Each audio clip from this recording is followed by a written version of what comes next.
18 horas. Notícias de Manaus, Amazonas, Brasil e do mundo. Agora na Mix. 6 horas 2 minutos. Boa noite pra você, Karime Leão. Olá, Carlão. Muito boa noite. Boa noite pra você, sintonizado aqui em 100,7. Salve especial pra quem nos acompanha nas redes sociais do @18 horas News. Boa noite, gente. Vamos aos destaques do programa 18 horas de hoje, véspera do Dia Internacional da Mulher. Mulher brasileira ainda ganha salário 21% menor que os homens para exercer a mesma função. Justiça já concedeu mais de 1.400 medidas protetivas em favor de mulheres vítimas de ameaças e violência doméstica. Cobertura vacinal contra o HPV em Manaus está abaixo da meta de 95% recomendada pelo Ministério da Saúde. Inflação encarece a Páscoa. O preço dos chocolates teve a maior alta dos últimos 6 anos. Agora 6 horas e 2 minutos. E você está no melhor mix do Brasil e vai conferir a partir de agora os destaques desta terça-feira, 7 de março de 2023, no ar. Até às 7 da noite, mais uma edição do 18 horas, hein? Aqui no melhor mix do Brasil. 18 horas. Hoje é véspera do Dia Internacional da Mulher, uma data importante, é claro, para celebrar aí as conquistas das mulheres e também para lembrar os desafios, que são muitos e que ainda precisam ser enfrentados em relação ao empoderamento feminino, Karime. Pois é, Carlão, nos últimos anos as mulheres têm avançado em diversas áreas, como na política, na economia e na cultura. Cada vez mais mulheres ocupam cargos de liderança e se destacam em áreas que antes eram dominadas pelos homens. Porém, ainda há muito sempre há um mesmo. porém, né, Pois é, ainda há muito que ser feito, né? Que você concorda, todo mundo concorda, Sem gente. dúvida. Para garantir a igualdade de gênero ou pelo menos um simples respeito. Exatamente, Karime, é bem isso. Muitas mulheres ainda enfrentam desigualdades no mercado de trabalho, recebendo aí salários menores do que homens para realizar as mesmas funções, as mesmíssimas funções, elas ganham menos. Além disso, a violência contra as mulheres é uma realidade, infelizmente, que persiste em nosso estado, no nosso país e, é claro, no mundo afora. Por isso, é fundamental que continuemos lutando para que esses problemas em relação às mulheres sejam solucionados imediatamente, Karime. Carlão, acho que é um processo aí muito árduo, tá? Porque empoderar as mulheres é dar para elas o poder de tomar decisões sobre suas próprias vidas e de terem autonomia sobre seus corpos e suas escolhas. E, de novo, que a sociedade respeite essas escolhas. Empoderar também é garantir que as mulheres tenham acesso à educação, à saúde e ao mercado de trabalho em condições de igualdade com os homens. Olha só, o Dia Internacional da Mulher é um momento para lembrarmos desses desafios, mas também para celebrarmos aí as conquistas das mulheres ao longo da história. É uma data para reafirmar nosso compromisso com a luta pela igualdade de gênero e pelo empoderamento feminino, Karime. E mais do que nunca, Carlão, é o momento de nos unirmos, tá? Digo, Sim. todos nós mesmos, homens, mulheres, Tudo para junto. lutarmos por um mundo em que as mulheres tenham as mesmas oportunidades e direitos que os homens. De novo, gente, se já tiver o respeito, já é muita Já é coisa. meio caminho andado. Poxa, né? Já é Já tá muita lá na coisa. frente, Que cada mulher possa sentir-se forte, capaz de realizar os seus sonhos Boa. e que cada homem possa ser um aliado nessa luta por igualdade e justiça. Afinal, a luta não é só das mulheres, gente. É de toda a sociedade. Sem dúvida, Karime Leão, e como nós já dissemos, inclusive várias vezes, um dos desafios é acabar com a diferença salarial entre homens e mulheres que exercem aí a mesma atividade. Pesquisa revela, inclusive, que elas têm rendimento 21% inferior aos dos homens, apesar de terem estudado mais que eles. Rendimento que eu digo no caso financeiro, Exato, Karime. recebe, ganha menos mesmo, exato. gente. A gente sabe que a realidade é essa, com raríssimas exceções. Bom, e mesmo nos setores em que as mulheres são a maioria, como no serviço doméstico, em que ocupam aí 91% das vagas, o salário delas, gente, é 20% mais baixo do que o dos homens. Não tem condição, né? E para a professora da Universidade Federal do Amazonas, Michele Aracati, o salário menor das mulheres tem um impacto negativo na economia geral. E que são as mulheres, inclusive, que mais compram produtos e bens e serviços, e não apenas para elas, mas elas se preocupam ainda, Karime, com toda a família. E os detalhes nós vamos conferir agora com o Odinei Araújo. Essa As informações foram levantadas pelo DIEESE, Departamento Intersindical de Estatística e Estudos Socioeconômicos, com base na Pesquisa Nacional por Amostra de Domicílio, realizada pelo IBGE, o Instituto Brasileiro de Geografia e Estatística, no terceiro trimestre de 2022. Para entendermos melhor a diferença, o rendimento médio mensal do salário das mulheres é de R$ 2.909, enquanto o dos homens é de R$ 3.305, mesmo que exerçam a mesma função e tenham mais estudo. A professora da Universidade Federal do Amazonas, Michele Aracati, diz que esses números revelam que ainda há muita discriminação de gênero no mercado de trabalho. Nós ainda observamos uma disparidade muito grande em termos aí salariais, onde a mulher desempenha a mesma função do homem, mas ainda ganha muito menos. Outro ponto que eu destaco está relacionado com a escolaridade. Então, as mulheres, elas são mais escolarizadas que os homens. Mesmo assim, elas continuam ganhando muito menos.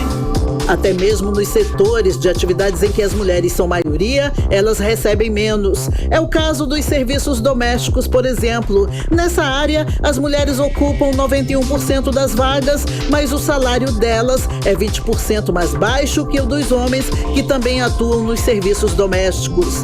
Já na área da educação, saúde e serviços sociais, as mulheres representam 75% do total de trabalhadores, mas têm rendimentos médios 32% abaixo do recebido pelos homens. Para a professora da UFAM, Michele Aracati, essa disparidade salarial é ruim para a economia por apresentar perdas no consumo.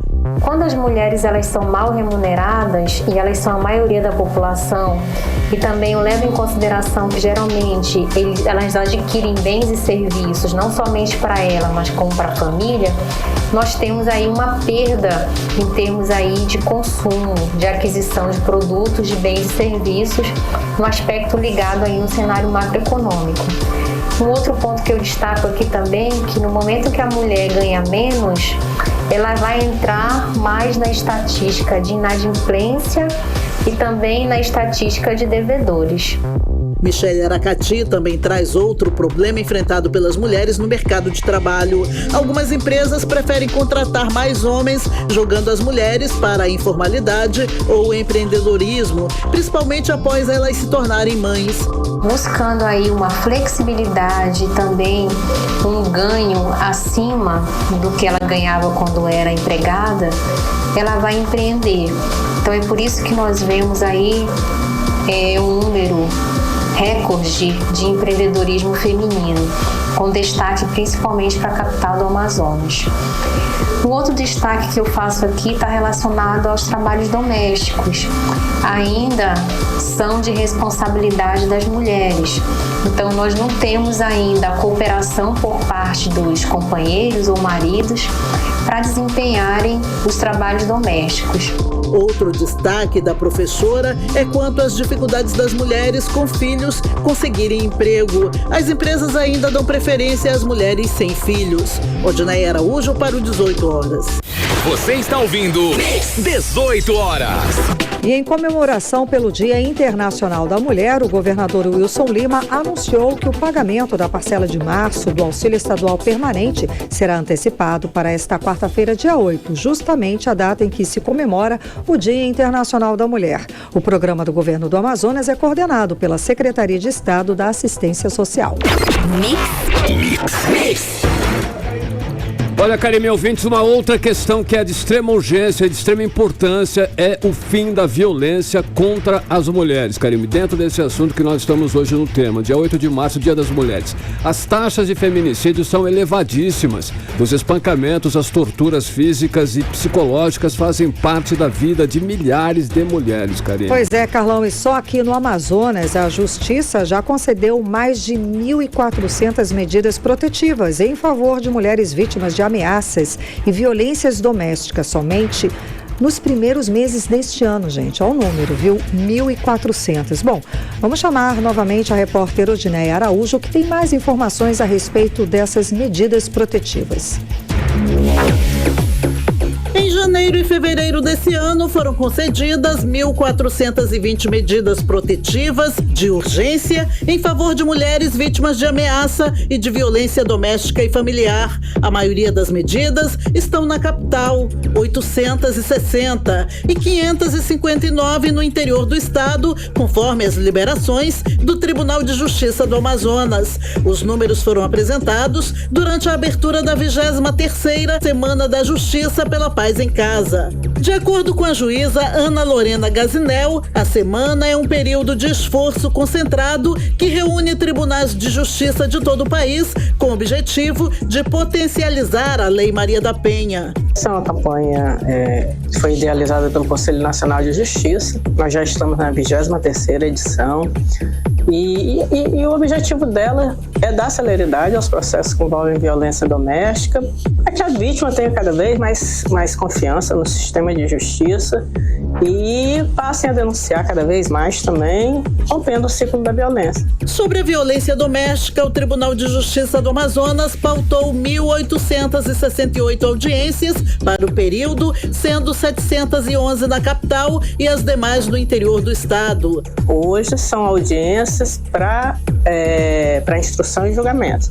São audiências que já têm denúncia oferecida, já tem denúncia recebida e as partes são chamadas aqui para dar depoimento, para serem interrogadas. A porta de entrada de uma vítima de violência doméstica é a delegacia. No entanto, hoje nós temos cada vez mais utilizado outros meios, como o WhatsApp, e-mail, no que diz respeito às medidas protetivas de urgência, né? Então, hoje uma vítima que requer uma medida protetiva de urgência, ela pode pedir a prorrogação, pode pedir a revogação por WhatsApp, desde que devidamente ela seja identificada. Se não for contida a violência envolvendo mulheres, aumentarão os casos de feminicídio. Atualmente, de cada grupo de 100 mil mulheres, 4,8 são assassinadas. São quase 5 mil mortes, o que representa que, em média, 13 mulheres são assassinadas por dia, segundo o Tribunal de Justiça do Amazonas. No ano passado, a Justiça do Amazonas analisou quase 11 mil pedidos de medidas protetivas de urgência e acatou no todo, ou em parte, 90% desses pedidos. Odinaia Araújo para o 18 horas. Você está ouvindo 18 horas.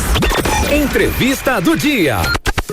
E vamos continuar falando sobre os direitos, desafios e conquista das mulheres. Vamos entrevistar agora a delegada Débora Mafra, titular da Delegacia Especializada de Crimes contra a Mulher.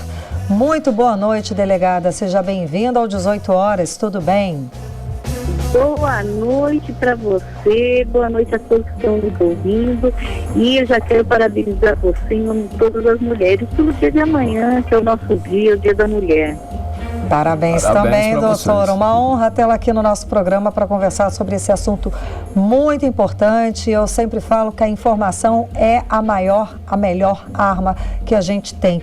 Doutora, vamos lá. Em relação ao ano passado e aos anos anteriores, a gente tem mais o que comemorar ou que lamentar nesse dia 8 de março, amanhã, doutora? Olha, eu estou bem emocionada. Nós temos mais a comemorar, para dar um incentivo às nossas mulheres aqui do Amazonas, que realmente, do ano passado para cá, teve uma redução de 21% das mortes violentas dentro de casa, né, do feminicídio no Amazonas. Isso é um dado muito importante e, inclusive, o que faz ter essa redução são o aumento do pedido de medidas protetivas, o aumento das denúncias, que faz com que diminua o feminicídio. Então, nós estamos no caminho certo, nós estamos, a nossa Justiça do Amazonas, deferindo as medidas, julgando o mais rápido possível que eles possam fazer, para que as mulheres se sintam mais amparadas, mais seguras e acreditem na justiça, na polícia e principalmente na nossa Lei Maria da Penha. Olha, doutora, as mulheres, aí nós observamos que elas vêm cada vez mais ocupando espaço no mercado de trabalho, exercendo inclusive funções que antes eram funções exclusivas de homens. Um bom exemplo é a senhora, que é delegada e vive aí num meio que é bem machista, né? Cheio de testosterona. A delegada Débora Mafra, ela ainda enfrenta preconceito, desrespeitos, coisas do gênero, delegada? Ainda bem que não, né? A nossa Polícia Civil nos trata com muito carinho, não tem essa divisão de gênero lá dentro, todos são tratados como policiais, isso me dá uma alegria muito grande, inclusive legal. É uma ajuda para que a gente trabalhe melhor. Agora, que existe, é muito triste, Carlão, essa situação ainda de muitas mulheres sofrerem preconceito, muitas mulheres pedreiras, e às vezes ela não consegue arrumar emprego porque alguém que está acima dela sente preconceito de uma mulher como pedreira, sente preconceito de uma mulher dirigindo um caminhão, e na verdade não deveria mais ter isso, e principalmente nos cargos de comando. É muito difícil ter uma mulher que comande tanto a instituição pública quanto as instituições privadas. Essa é uma luta que a gente tem enfrentado ainda. Temos encontrado mais mulheres em cargo de comando, mas ainda não é o ideal. O ideal que seja na média de 50% homens e 50% mulheres, para que não tenha mais esse preconceito. E é isso que nós temos que estar juntos nessa, lutando para que a gente consiga essa igualdade. Aqui quem manda é a Karime, viu, doutor? Essa é ótima. Muito bem, é assim que eu gosto. Imagina, tudo combinado, em comum acordo. O Carlão é que é maravilhoso, ele é um cavalheiro, doutora. Oi, doutora. Doutora, vamos lá, ainda temos muitas mulheres que são agredidas e têm dificuldades de, inclusive, perceber que são vítimas de violência e, por isso, não denunciam. Na sua opinião, falta ainda esse despertar? O que falta para essa pessoa saber que está sendo vítima? É a informação chegar até ela? O que falta, na sua opinião? Está certíssimo, Karine. É a informação. Porque muitas vezes, pelo tipo de educação que tivemos aqui no Brasil, a gente acredita que a violência dentro de casa, que o agressor é o marido e ele tem o direito, muitas vezes, até de bater na mulher, e não existe isso. Muitas vezes ela tem vergonha de ir da delegacia denunciar porque ele me xingou, porque ele me humilhou ou porque ele me ameaçou, que afinal de contas ele não me bateu. E não existe isso. Então, o que a gente vê? Falta informação, que existe a violência psicológica, que existe a violência moral, patrimonial, sexual e física. E todas elas você pode pedir, e as medidas protetivas de urgência e há um inquérito policial. Inclusive, todos os crimes também da prisão em flagrante. Não temos que temer, mas a informação que chegar, eu só agradeço esse espaço, que nesse momento, quantas e quantas mulheres estão ouvindo e identificando com essa problema, e pode ser que amanhã ela vá até a delegacia da mulher e denuncie seu agressor.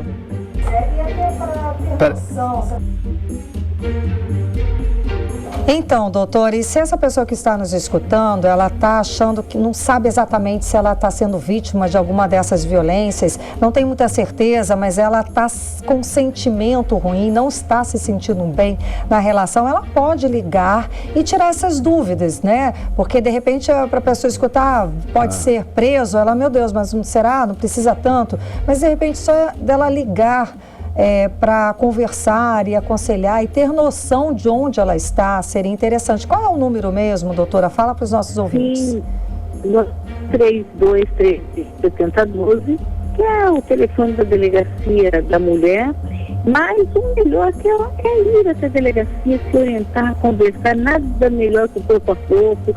Ela pode ir até o SAP, que tem a nossa equipe multidisciplinar, atende essas vítimas com psicólogos, assistentes sociais, até encorajam a mulher a decidir, a denunciar.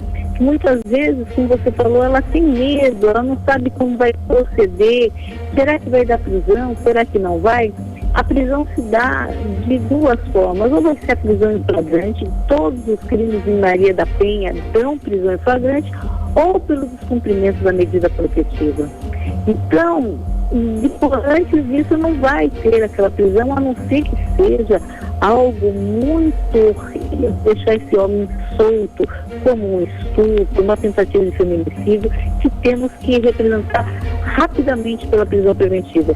Mas os demais casos, ele pode responder em liberdade, cumprindo as medidas protetivas, que é o afastamento do agressor, da vítima. Ele não pode entrar em comunicação com essa vítima e também ele poderá ser afastado do lar, trazendo paz àquela casa. Ok, doutora, seguindo nessa mesma linha de raciocínio, aí a Lei Maria da Penha, ela tem ajudado a mudar o panorama da violência contra a mulher? Hoje, por exemplo, as mulheres estão mais conscientes e os homens, de uma maneira em geral, temem a serem presos, serem punidos? Com certeza. Até interessante, essa semana eu recebi uma pessoa na delegacia, ele falou que existem 2 leis no Brasil que dá certo, a Lei Maria e tem a Lei da Pensão Alimentícia, que dão prisão rápido. Então há uma resposta imediata às mulheres. Interessante também, Carlão, que a maioria das vítimas que denunciam de 18, 30 anos de idade, porque elas foram educadas já sobre a égide da Lei Maria. A dificuldade maior são as mulheres de mais idade, porque pela cultura que tínhamos no país, elas não se sentiam seguras para denunciar, porque não tinha uma lei forte, e ao mesmo tempo a educação foi assim: o marido manda, eu obedeço, ele pode bater e eu não posso reclamar. Então muitas mulheres ficaram presas dentro de casa no ciclo da violência doméstica por não ter coragem. Interessante que já os homens também, os mais jovens, eles têm uma tendência a respeitar mais, né, a lei, porque eles também foram educados sob a égide dessa lei. Sim. Já os que têm um pouco mais de idade, eles têm muita dificuldade, porque afinal de contas a mulher é dele e a polícia está se intrometendo no relacionamento dele. Então temos que realmente aumentar as informações e continuar com essa educação. Sem dúvida, doutora. Agora vamos finalizar reforçando o serviço, dando telefone, endereço, de onde essa mulher pode procurar informação, porque a informação é que salva. Certo. Nós temos 3 delegacias da mulher. A única que é 24 horas por dia, com delegados plantonistas, é a delegacia da mulher, que fica aqui no Parque 10, ali na Bola do Dourado. Funciona 24 horas por dia, todos os dias. Já temos mais outras 2 que funcionam no horário comercial, das 8 às 17 horas. Uma fica na Avenida Felizmino Soares, junto ao 2º DIP, na Zona Sul, e a outra fica na Cidade de Deus, na Avenida Nossa Senhora da Conceição, próximo ao 13º DIP. Todas as delegacias têm o SAP, que é o Serviço de Apoio Psicológico e Emergencial à Mulher, com assistência social, para dar todo esse apoio e amparo que a mulher precisa, e o ROMS da Maria da Penha, para fiscalizar as medidas protetivas de urgência e também fazer aquelas visitas à vítima até ela se sentir mais segura. E se você conhece uma mulher que sofre violência doméstica, mas não tem coragem de denunciar, ou se é você mesmo que sofre e não tem coragem de delegacia, ligue 180 ou 181, que a sua denúncia será anônima, para que a Polícia Civil pegue essa denúncia e faça essa vítima, encorajar essa vítima que ela possa denunciar e ela saber todos os direitos que ela tem. Já, por outro lado, se estiver acontecendo agressão, neste momento, você está ouvindo as mulheres gritando, você está vendo a mulher sofrendo violência, ligue 190, solicite a viatura da polícia que se faça presente para levar preso esse agressor em flagrante. Com isso, nós estamos salvando uma vida. Não pense que os outros vão falar ou não, porque essas denúncias são anônimas, mas você vai estar ajudando e muito as nossas mulheres. Maravilha, doutora. Ótimo. Muitíssimo obrigada. É sempre uma honra ter a sua participação conversando com a gente aqui no 18 Horas. Valeu. Olha, eu agradeço esse espaço e, mais uma vez, quero desejar um feliz Dia das Mulheres a todas vocês, em nome de você, Karine, que é uma guerreira que está aí na rádio, todos formando nós, mulheres, sobre os nossos direitos. Muito obrigada. Eu que agradeço, doutora. Parabéns também pelo 8 de março. Uma ótima noite. Obrigada. Boa noite.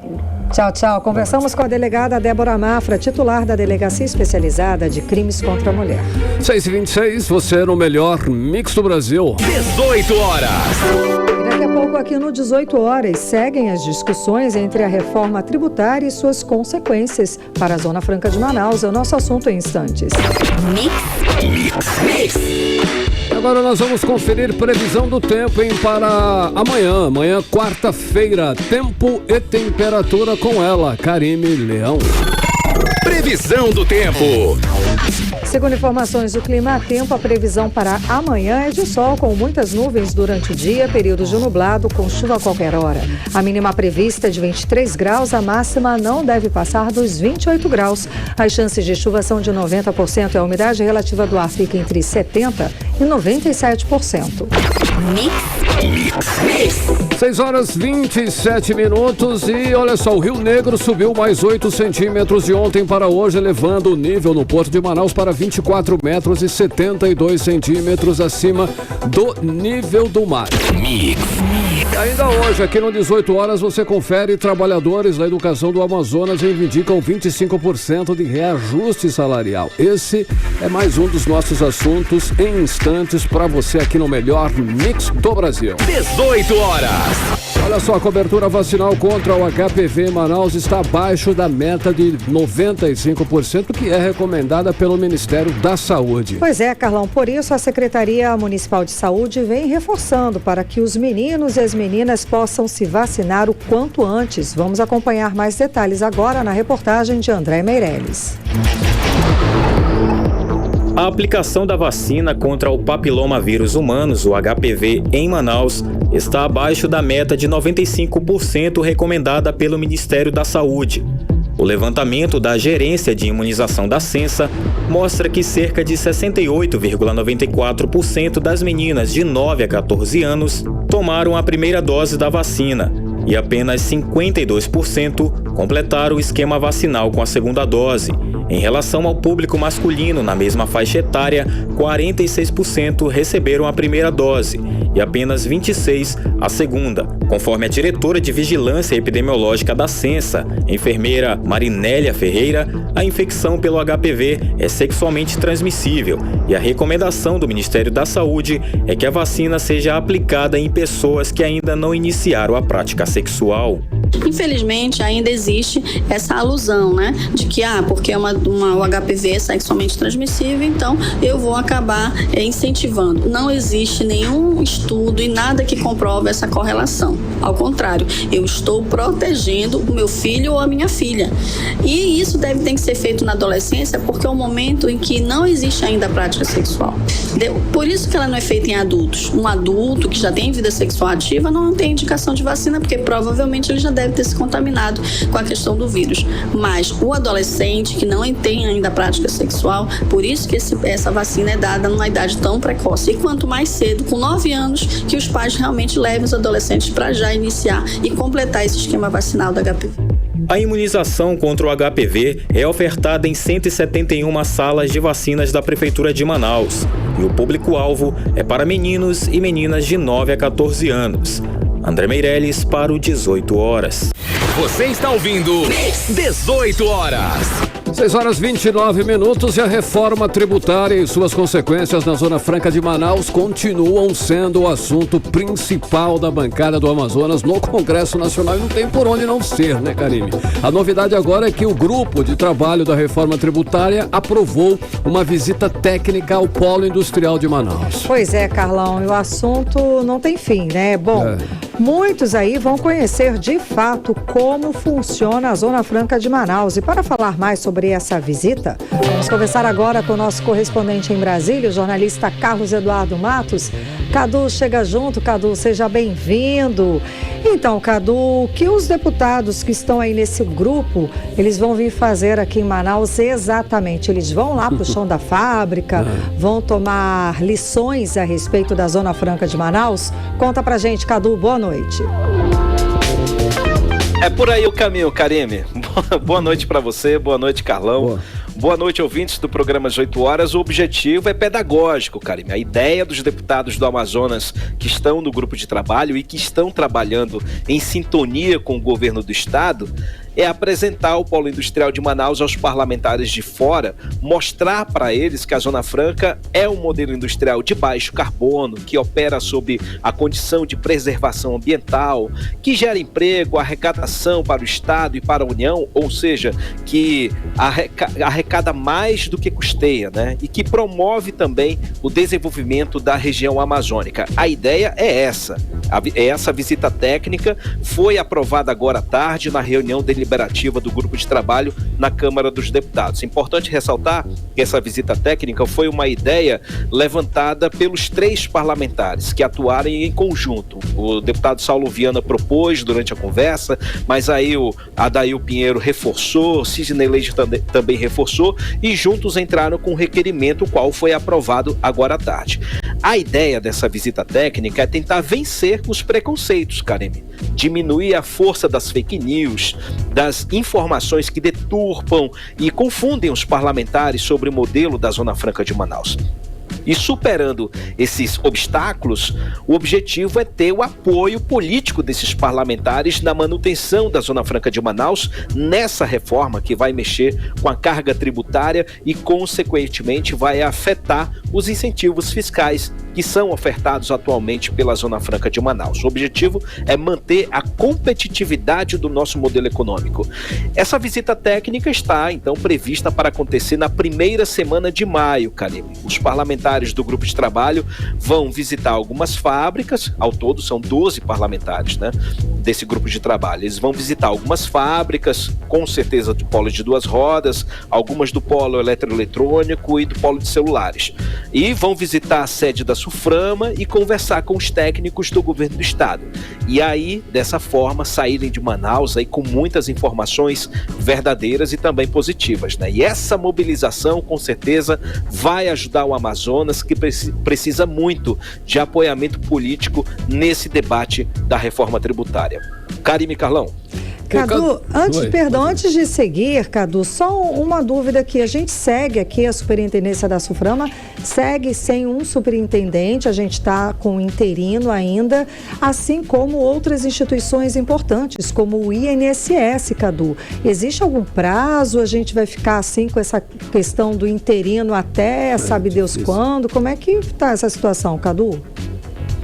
Exatamente, a situação é sabe Deus quando, Karime, porque eu conversei com o superintendente da Suframa, Marcelo Pereira, que também não tem um posicionamento com relação a isso, nem ele sabe se há se a indicação da bancada do Amazonas, que é o ex-deputado Bosco Saraiva, vai vingar, porque também é preciso haver aí a assinatura, né, a concordância do governo federal, que não acontece até o momento. O governo federal está silente com relação a essa nomeação, e não só com relação à Suframa, Karime. Como você disse, INSS tem também cargos de 2º e 3º escalão, como a Codevasf, Sudeco, Sudênio, DENIT, Sudan, Denox, vários órgãos de 2º e 3º escalão que estão necessitando de nomeações políticas, né? Porque a nomeação política é importante porque ela avança no campo político. Claro que Marcelo Pereira, voltando à questão do Suframa, é um cargo técnico, então ele responde mais por questões técnicas, mas a Zona Franca de Manaus, como ele próprio disse, foi criada dentro de um campo político. Exato, então Carlão. É preciso... Ele é interino ainda, ele não foi nomeado. Que fosse ele, mas que ok, então agora você oficialmente é o superintendente da Suframa, mas não, ele está interino, ele sabe que vai sair. Exatamente, ele sabe que vai sair, ele sabe que está trabalhando com o objetivo de reduzir os gargalos, né, de atender às urgências, mas o campo político não avança sem um personagem político na superintendência da Zona Franca de Manaus. Diante disso, Karime, o que eu percebi no dia de hoje, né, com a presença de vários técnicos ali do próprio superintendente da Suframa, hoje, nessa solenidade, que vamos já falar sobre isso, na solenidade de aniversário da Suframa aqui em Brasília, entendi que o Marcelo Pereira vai ficando. sem a definição do governo, Marcelo Pereira ele vai se alinhando como personagem político. Ele já está se preparando para isso, então ele já atuou com muita convergência com os parlamentares, já está conversando com outras pessoas do campo político. Então, como ele tem um diálogo muito frutífero, ele tem a oratória dele é excelente, ele é um homem que tem um perfil conciliador, foi o que nós percebemos isso hoje. Então é possível que ele deve avançar mais do que o campo técnico, ele vai partir para o campo político e vai ficando, já que o governo não se decide com relação a isso. E a gente volta a falar, a Suframa está no meio daquele balaio político ali, que o governo está utilizando para negociar cargos com os partidos. E há esse problema com União Brasil, com Solidariedade, aí o governo não está sabendo muito bem como definir esses cargos. Isso deve acontecer talvez nas próximas semanas. Eu disse para vocês que isso iria acontecer após a eleição das mesas diretoras das comissões permanentes da Câmara e do Senado, muito depois do Carnaval. Está acontecendo isso. Agora eu já não sei se isso vai acontecer depois das definições dessas comissões. Vai ficando para mais adiante. E Marcelo Pereira vai ficando. E ele vai se qualificando e vai se politizando. Foi o que a gente percebeu hoje. Karime, Carlão. Beleza, voltando à reforma tributária, Cadu, hoje foi realizada a Câmara dos Deputados, lá na Câmara, uma solenidade para homenagear a Suframa pelos 56 aninhos dela. E o líder do governo reafirmou que o modelo econômico da Zona Franca de Manaus vai ser preservado nessa reforma. A gente falou disso aí. Tem detalhes dessa reunião, Cadu? Isso mesmo, Carlão. Eu vou contar para vocês um detalhe. Teve a solenidade, volto a dizer, sobre a solenidade aí de homenagem aos 56 anos da Suframa. Movimentação normal, homenagem, discursos, pronunciamentos e tal, de parabenização, de fortalecimento do nosso modelo econômico, mas surgiu um adendo, surgiu uma vírgula aí que eu vou contar para vocês. Nesse plenário, em meio a esses discursos, surgiu aí inesperadamente, Carlão, o líder do governo na Câmara e também o coordenador do grupo de trabalho da reforma tributária, o deputado Reginaldo Lopes, do PT de Minas Gerais. Ele apareceu por lá sem ser chamado, mas pediu voz, pediu uma palavra, uma parte no discurso e subiu à tribuna, com autorização do presidente da sessão, que era o deputado Sidney Leite. Então ele fez um discurso de conciliação. Isso porque chegou até ele as divergências, a desconfiança da bancada do Amazonas em relação ao secretário da reforma tributária, o economista Bernard Api. Por isso ele foi lá com os deputados do Amazonas pedir um voto de confiança no Api e na reforma tributária. E ele disse que nesse processo de simplificação tributária é possível manter as diversidades regionais. Então ele quis dizer o quê? Que é possível manter as excepcionalidades da Zona Franca de Manaus na reforma tributária que está sendo discutida. Ou seja, era tudo que a bancada queria ouvir, que os técnicos da Suframa queriam ouvir. Então ele subia a tribuna, no meio da solenidade da Suframa, foi a saída que ele encontrou para chamar a atenção dos parlamentares do Amazonas. Então logo após esse discurso, que foi ouvido com bastante atenção por todos, o deputado Reginaldo Lopes falou com exclusividade ao programa 18 horas. Vamos ouvir a fala dele. Não, transição suave é que vai ser respeitado todo o período de incentivo já concedido. A Zona Franca ganhou aí 40, 50 anos. Mas mais do que isso, além dessa transição suave, dessa transição que respeita os contratos, mesmo em casos regionais ou algumas questões locais, o IVA prevê, na Europa é assim, você prevê alíquotas regionais, alíquotas diferenciadas, né? Como também o tratamento diferenciado pode também devolver o imposto imediatamente para o pagador de imposto, para o consumidor, na questão social, na questão econômica. Então você tem várias formas de tratamento diferenciado. Então quando a gente defende que tem uma alíquota única, não quer dizer que não terá alíquota diferenciada para algum setor ou para alguma região. Então acho que cabe agora um grande diálogo, um grande debate. A reforma tributária, a priori, todos os setores econômicos, todos os entes federados aprovam uma reforma. Por quê?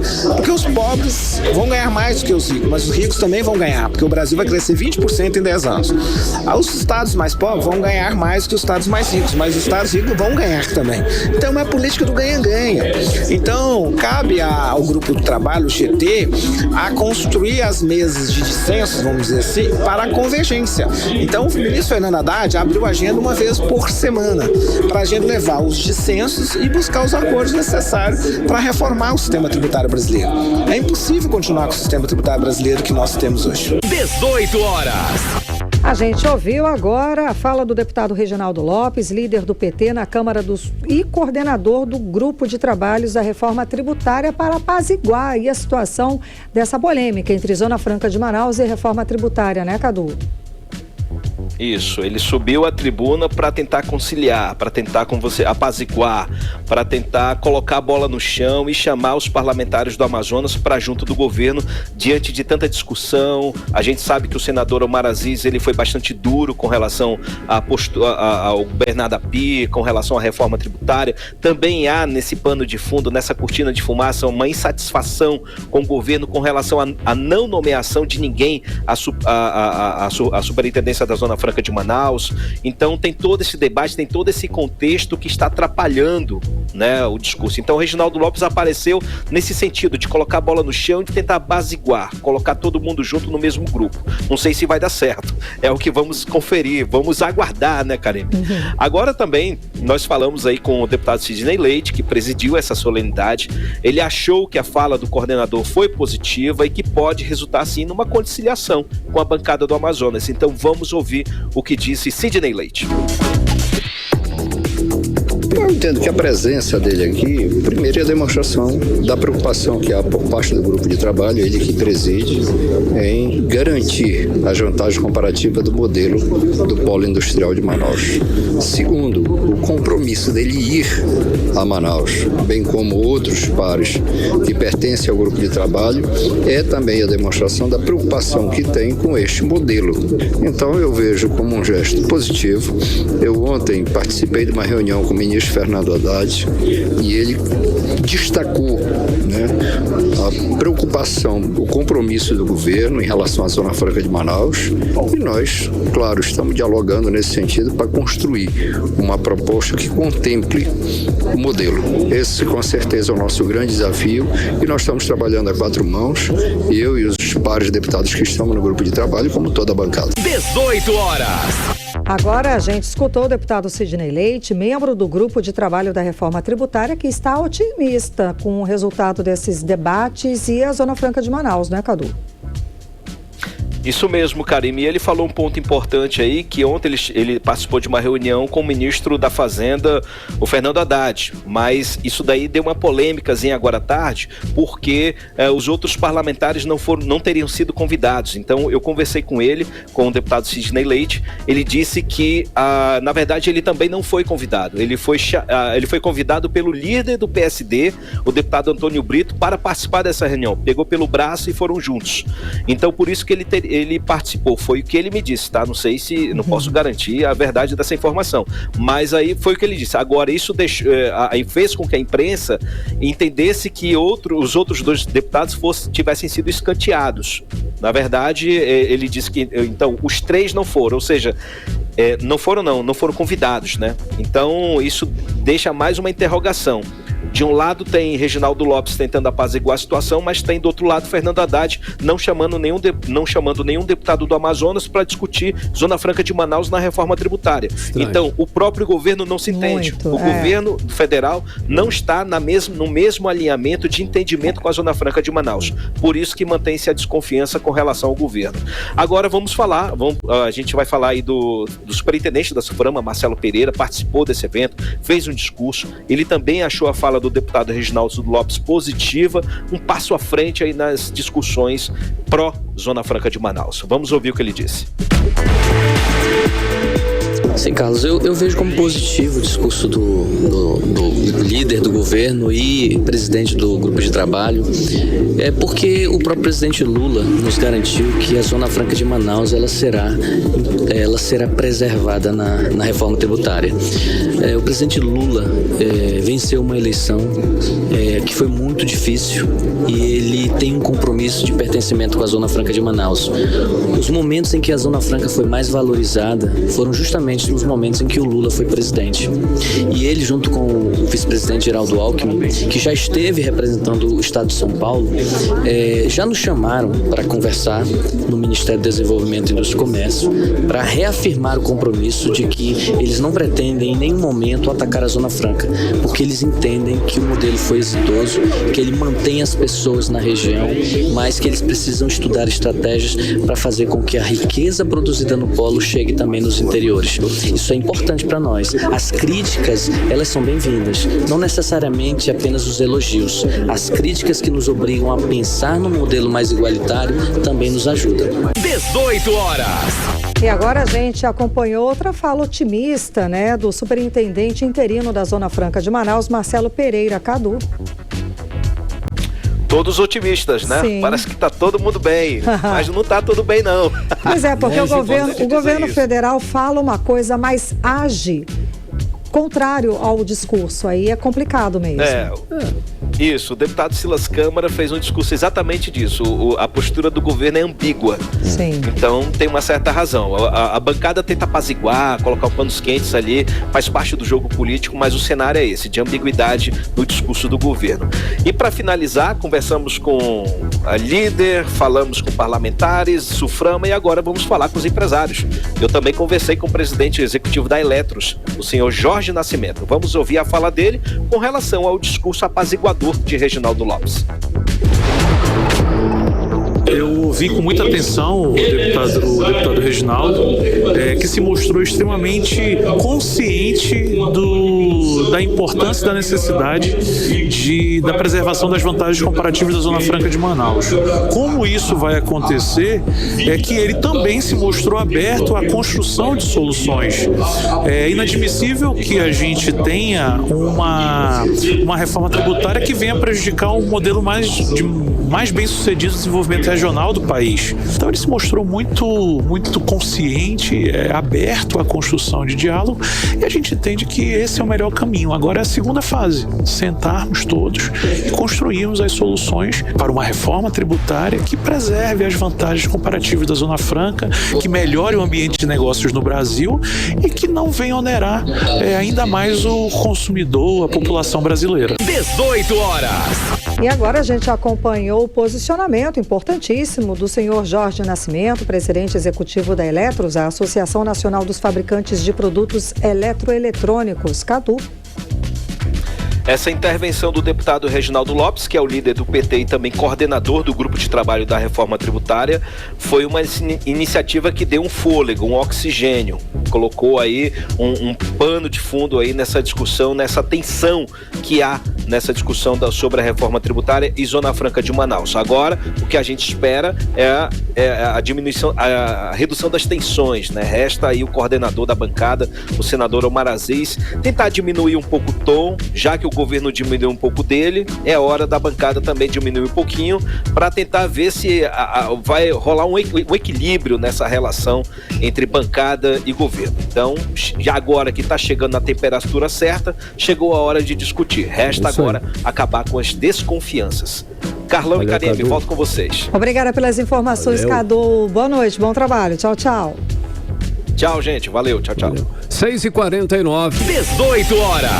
Olha só, o preço dos chocolates teve a maior alta em 6 anos, com a inflação acumulada para 12 meses em 13,61%. Os preços dos chocolates, que já era bem caro, hein, Karine? Subiram mais que o dobro da inflação. Pois é, Carlão, e isso às vésperas da Páscoa, tá? O produto chega aos supermercados mais caros do que de costume. Pra gente ter uma ideia, gente, o chocolate que você comprou aí a R$50 no ano passado, esse ano vai ter que pagar tipo R$57 pelo mesmo produto. E o 18 horas conversou com o diretor-presidente do Procon, Jalil Frache, que orienta os consumidores como agir diante dessa situação. Vamos acompanhar na reportagem de André Meireles.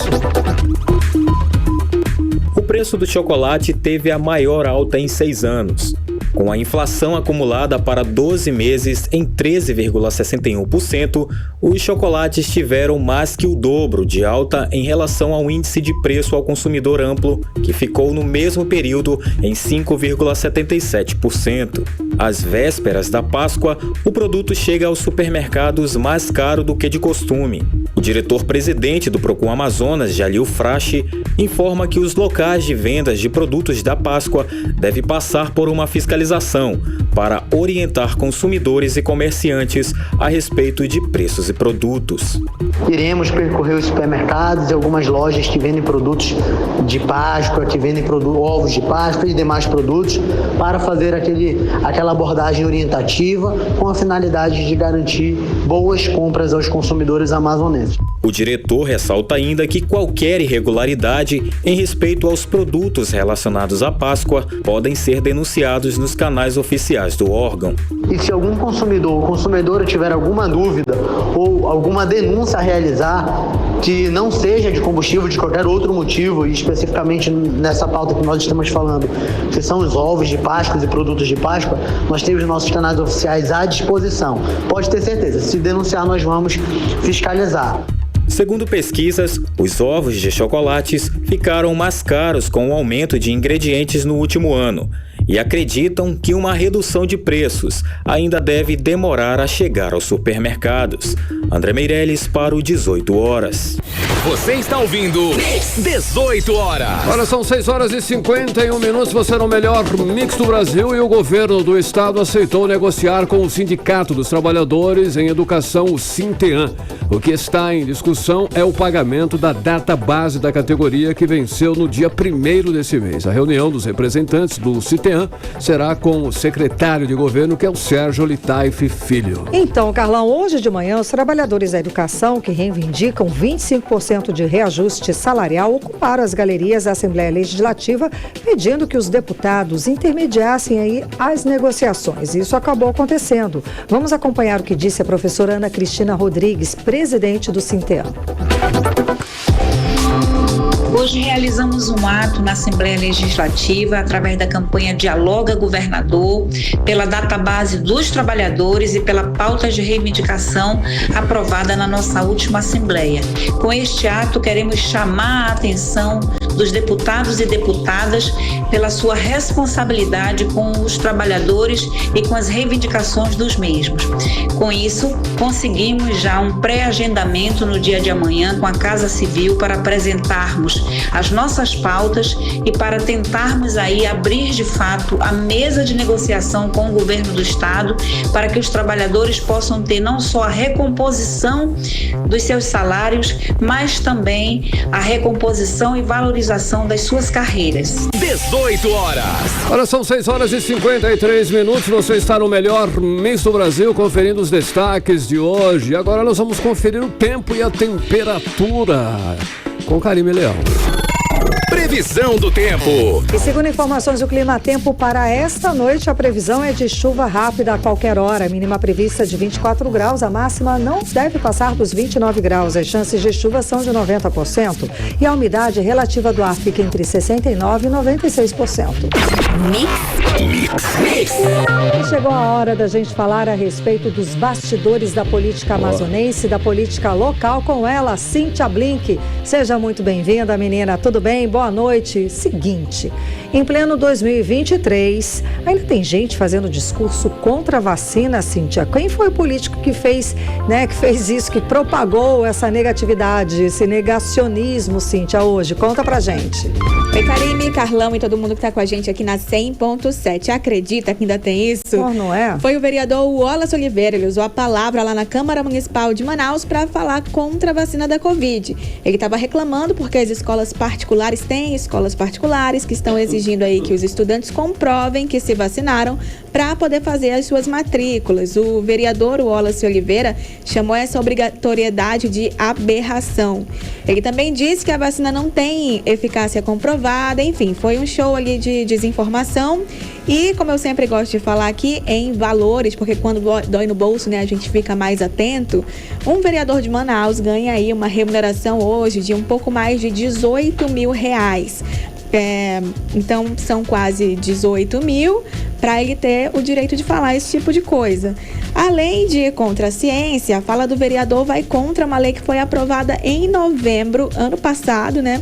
Justamente pela Câmara Municipal de Manaus. E eu vou te falar assim, provavelmente foi ele quem presidiu essa sessão, porque o vereador Wallace Oliveira era o vice-presidente, enquanto o vereador Davi Reis era o presidente, e a gente lembra que Davi Reis quase nunca estava presente, então cabia ali ao Wallace presidir praticamente todas as sessões, quase que 100% das sessões. Então, a gente sabe que o discurso do Wallace aí de colocar em xeque a eficácia da vacina não tem qualquer pé na realidade. A vacina tem eficácia comprovada tanto para imunização quanto para prevenção da doença. Karime, Carlão. Ei, Cíntia, olha só, o prefeito de Borba, o Simão Peixoto, né, que tá famoso, continua na penitenciária. A defesa dele pediu inclusive a soltura do político, mas o Superior Tribunal de Justiça negou e manteve o prefeito preso. Foi isso mesmo, Blink? Confere. Ele tá famoso, né? A gente já fala dele há um tempo. Sempre que o nome dele volta é por algum caso ali muito diferente, digamos assim, bizarro pra caramba, né? Uma luta que ele chamou alguém, ele deu um tapa em alguém, deu um soco, enfim, a gente já comentou por aqui. Dessa vez, esse tipo de conduta levou ele à prisão, né? E aí, a defesa dele tá tentando tirá-lo, mas como você disse, né, o Superior Tribunal de Justiça negou o pedido da liminar para soltar o prefeito do município de Borba, Simão Peixoto. Ele teve a prisão preventiva decretada na última sexta-feira e o prefeito foi alvo de uma investigação aí do Ministério Público do Amazonas porque ele prometeu dar uma ripada na vereadora enfermeira Tatiana Franco. Essa vereadora, ela faz oposição aí à gestão do prefeito Simão Peixoto. E a resposta, né, o debate foi para esse lado, de vou dar uma ripada nela durante um comício ano passado, aí durante a eleição. Além da prisão preventiva, Simão Peixoto ainda foi suspenso do cargo de prefeito de Borba por 30 dias. Então ele não vai despachar da cadeia, tá? Ele está afastado por determinação do desembargador Anselmo Xícharo, do Tribunal de Justiça do Amazonas, que é o relator do processo. Karime, Carlão. Cíntia, é o seguinte, Cíntia, o Ministério Público do Estado do Amazonas vai passar a pagar um auxílio saúde, Cíntia. Como é que isso vai funcionar? Porque eles não têm plano de saúde lá? Como é que isso vai funcionar, Cíntia? Conta pra gente. Olha, a partir desse ano, os servidores ativos e inativos do Ministério Público do Estado do Amazonas vão ter direito a reembolso por gasto com saúde pessoal e de familiares consanguíneos de até 3º grau. Eita! A gente está falando aqui que vai cobrir tios e sobrinhos, viu? Esse reembolso é de até 15% dos rendimentos mensais. Aí a gente fala quanto que é esse rendimento mensal, né? Quanto que ganha ali quem trabalha como servidor do Ministério Público do Estado do Amazonas. O que ganha menos, ganha R$33 mil, que é o Procurador de Justiça substituto. Menor salário lá, 33 mil na conta, imagina isso. E aí você tem o maior salário, que é do Procurador-Geral de Justiça, que vai receber aí 37 mil. Então, os gastos que cobrirem até 15% desse valor aí, com saúde, pode ser reembolsado. Servidor ativo, inativo, parentes aí, como eu falei, até o 3º grau. Qual que é a justificativa para essa novidade aí? Eles disseram que é a resolução 223 do Conselho Nacional do Ministério Público, que estabelece que a necessidade de criação de programas de assistência à saúde para servidores dos órgãos em todo o país. Agora, o MP, né, que... Só lembrando, o Ministério Público, ele tem o trabalho de fiscalizar os outros poderes.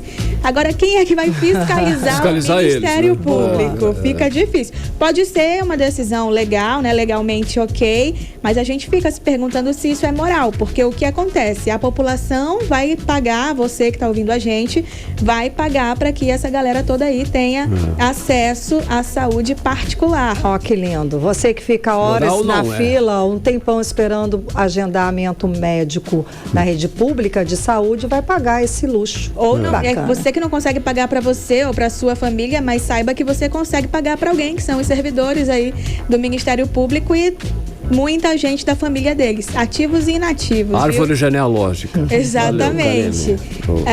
Cíntia. Então é isso. Para finalizar, deixa eu trazer aqui uma novidade, que o Tribunal de Justiça do Estado do Amazonas enviou hoje uma lista, a lista dos 3 nomes, né? A lista tríplice aí dos advogados que são candidatos à vaga de titular do Tribunal Regional Eleitoral.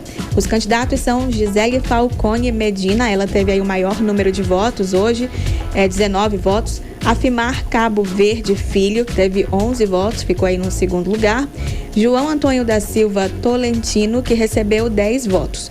Essa vaga, ela era ocupada antes pelo advogado Luiz Felipe Avelino Medina, e ela está sem ninguém aí já tem uns 15 dias. Agora que o Tribunal de Justiça enviou a lista tríplice para o Tribunal Regional Eleitoral do Amazonas, que vai reunir toda a documentação necessária e enviar para o Tribunal Superior Eleitoral, e por fim, o chefe do Poder Executivo, mais conhecido por nós como presidente Lula, é quem vai escolher o novo titular ou a nova titular. Esse processo, ele é burocrático, né? Como eu falei, tem todo esse processo aí, todas essas fases, mas a gente já está perto de saber quem vai ser o nome, e normalmente a tradição fala que quem vence é a que teve mais votos. Se for seguir aí o que normalmente acontece, a gente vai ter uma advogada, né? Que é a Gisele Falcone, teremos uma mulher. Mas a tradição pode ser quebrada, é só uma tradição, não é uma regra, é difícil que se quebre, mas a gente vai ter que esperar para ver. Valeu. Ok, obrigada pelas informações, Cíntia Blink, boa noite, bom trabalho, até amanhã. Boa noite, até amanhã. 7-1. Seguimos direto para o editorial 18 horas. Editorial 18 horas. Os números do Tribunal de Justiça do Amazonas divulgados nesta semana apontam a gravidade da violência contra as mulheres no estado. Somente nos 2 primeiros meses deste ano, o tribunal concedeu 1.420 medidas protetivas de urgência. As medidas são para defender mulheres que denunciam ameaças de violência doméstica e familiar. Mais a metade das situações ocorrem em Manaus. No ano passado, o Judiciário analisou quase 11 mil pedidos de medidas protetivas para mulheres no Amazonas, a média de 30 por dia. É uma situação inaceitável hoje, amanhã, no Dia Internacional das Mulheres, e é claro, sempre inaceitável. 18 horas. 7-2, Karime, boa noite. Boa noite, obrigada pela companhia, um beijo, até amanhã. Até amanhã. Você ouviu 18 horas. As notícias do Brasil e do mundo. De volta amanhã.